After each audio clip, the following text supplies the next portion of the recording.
Good morning, class. Beta, take out your function English book. Open page number 35. ये chapter is the list.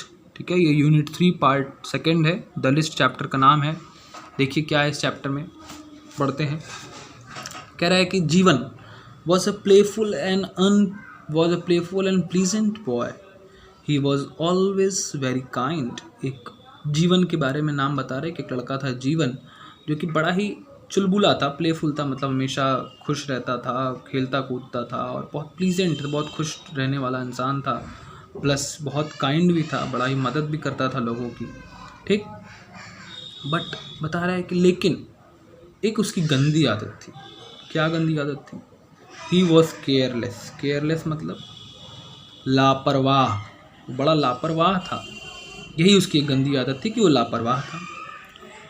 अच्छा, although he was careful never to harm anyone, including animals and plants, he never cared for work or what people said to him.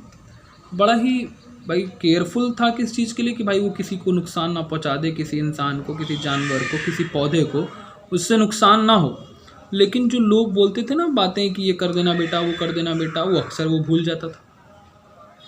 अब क्या हुआ? He was one of those kids who were very laid back. He thought that things could be achieved without much effort. वो ऐसा लड़का था ना कि जो सोचता था कि नहीं, कभी भी काम को किया जा सकता है. ठीक है, अभी काम को टाल रहा है या थोड़ा इग्नोर कर रहा है, लेकिन नेक्स्ट टाइम काम वो कर देगा, कुछ देर में काम वो कर देगा.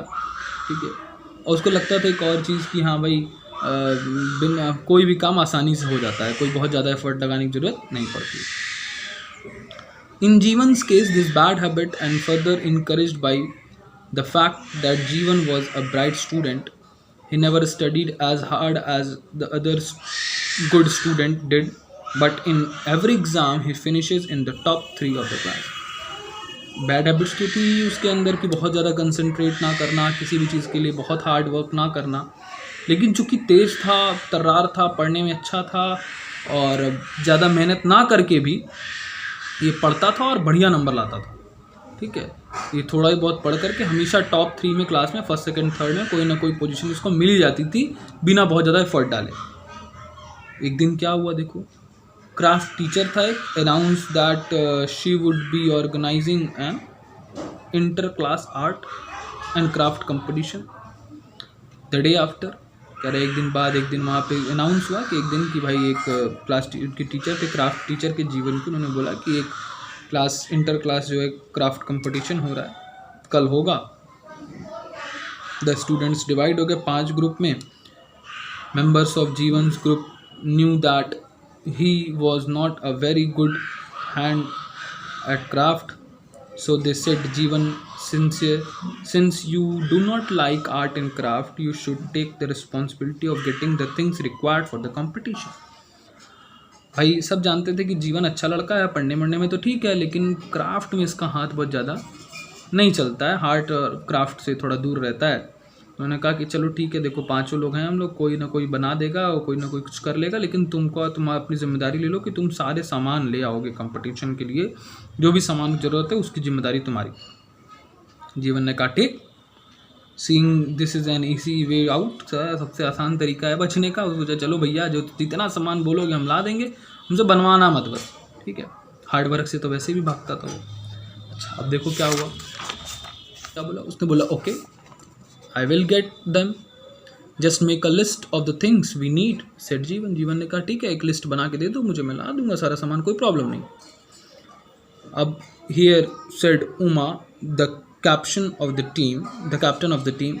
उमा एक कैप्टन थी टीम की. उसने कहा देखो ये है, ये लिस्ट है, रीड द लिस्ट वंस, एक बार पढ़ लो ताकि तुमको याद रहे, भूलो ना. It's all on the list, isn't it? So don't matter if I remember it or not. क्या ठीक है यार, अब जब लिस्ट में लिखी दी हो तो हम पढ़ें और भूलें और याद क्या रखें. ठीक है, सब ठीक है, लिस्ट में लिखा रहेगा, हम ला देंगे, कोई प्रॉब्लम नहीं है. Okay, but take care of the list, said Uma. लिखा ठीक है, चलो लिस्ट में तो लिखा ही है, भूलोगे तो देख लोगे, लेकिन बहुत केयर रखना, भूलना मत कि क्या है सामान उसमें. अगर भूल जाओगे तो फिर दिक्कत होगी हम लोगों को. तो उसको बोला हाँ आई विल रिप्लाइड जीवन केयरलेसली। उसने कहा हाँ ठीक है मैं ला दूंगा, तुम मत टेंशन लो, लिस्ट दे दो बस। That afternoon he reached home and dumped his uniform in the washing machine. Later in evening, when Uma called him up to add one more item into the list, he realized that he had not seen the list since it was given to him. अब क्या हुआ, जब उसने घर आया और उसको भाई याद था नहीं उसके जेब में लिस्ट है, उसने अपना कपड़ा उतारा, वॉशिंग मशीन में डाल दिया। डाल तो दिया, डालने के बाद क्या हुआ कि भूल गया डाल के, और तब तक फ़ोन आया उमा का कि भाई देखो उस लिस्ट में एक चीज़ छूट गई है, उसको भी नोट कर लो और सब सामान ला देना। अब इसको याद नहीं आ रहा था कि इसने लिस्ट रखी कहाँ, भाई देखा ही नहीं था। जब से इसको लिस्ट मिली उसके बाद से इसने लिस्ट देखा ही नहीं था। He looked for the list everywhere but could not find it। हर जगह खोजा लेकिन कहीं लिस्ट मिल ही नहीं रही थी। Then he remembered that he had kept it in the pocket of the school shirt। उसको याद आ रही हाँ स्कूल शर्ट के पॉकेट में रखा था। तब याद आया बहुत खोजने के बाद। भागती हो गया टेरेस पे, क्लोथ्स वर ड्राइंग, क्लोथ्स सूख रहे थे। But when he reach the pocket all found was torn and crumbled bits of wet paper. लेकिन जब उसने भाई जेब देखी तो देखा तो क्या हुआ, सारे जो कागज़ था वो एकदम टुकड़े टुकड़े होके और एकदम चुगदी हो चुका था। कुछ नहीं मिल रहा था उसमें, कुछ समझ में नहीं आ रहा था। He did not know what to do। अब समझ ही नहीं आता क्या करे क्या नहीं करे। ठीक है, He was scared of facing his friends। अब वो डर भी रहा था अपने दोस्तों से, भाई क्या जवाब देगा, एक बार भी पढ़ा नहीं था, सब फट गया, बेकार हो गया। What's wrong? Why are you so sad? asked his mother। उसकी मम्मी ने पूछा क्या हो गया भाई, क्यों तुम इतने उदास क्यों हो, बताओ क्या प्रॉब्लम है। तो जीवन टोल्ड हर एवरीथिंग, सब कुछ बता दिया मम्मी की ऐसा ऐसा हुआ, मम्मी हम जेबों में रखे थे, धुल दी हो तुम, सब बेकार हो गया, क्या बोले आप। तो she advised him to call up Uma and tell her what had happened. उसने मम्मी ने बोला कि जाओ उमा को कॉल करो और बताओ कि क्या हो गया तुम्हारे साथ, वो तुम्हारी मदद करेगी। You must admit your mistake and apologise. तुम अपनी मिस्टेक एडमिट करो और अपोलोजाइज करो, माफ़ी मांगो, ठीक। There is no need to get embarrassed said his mother. उसकी मम्मी ने कहा कि एम्बैरस होने की कोई बात नहीं है, ऐसे मायूस होने की और शर्म करने की कोई बात नहीं है। गलती तो हुई है भाई, उसकी माफ़ी मांगो और जो है कि तुम जो है उससे पूछो। Jeevan did what his mother told him to do. Jeevan ने वही किया जो उसकी मम्मी बोली। He was surprise that Uma was not angry with him. Uma गुस्सा नहीं हुई उससे। Instead she was glad to share the list once again. बल्कि उमा ने जो है कि वो बहुत ग्लैड हुई, उसने शेयर किया लिस्ट कि हाँ भाई देखो मैं दोबारा बता रही हूँ, ये लिस्ट लिख लो। Came to the market to help him buying the item. Market आई, उसको हेल्प किया खरीदने के लिए कि हाँ देखो ये आइटम खरीद लो। My carelessness would have cost us the chance of winning said Jeevan shaking his head.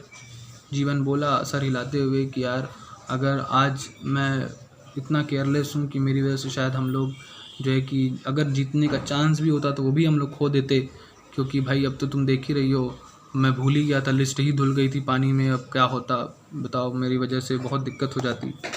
ठीक, it's good that you accepted your mistake and told me everything while there was still time said Uma. Uma ने कहा कि कोई बात नहीं, देखो ये अच्छा है कि तुमने अपनी गलती मानी और मुझे समय रहते बता दिया कि तुमसे क्या गलती हो गई है, जिसको कि हम लोगों ने मिलकर सही कर लिया।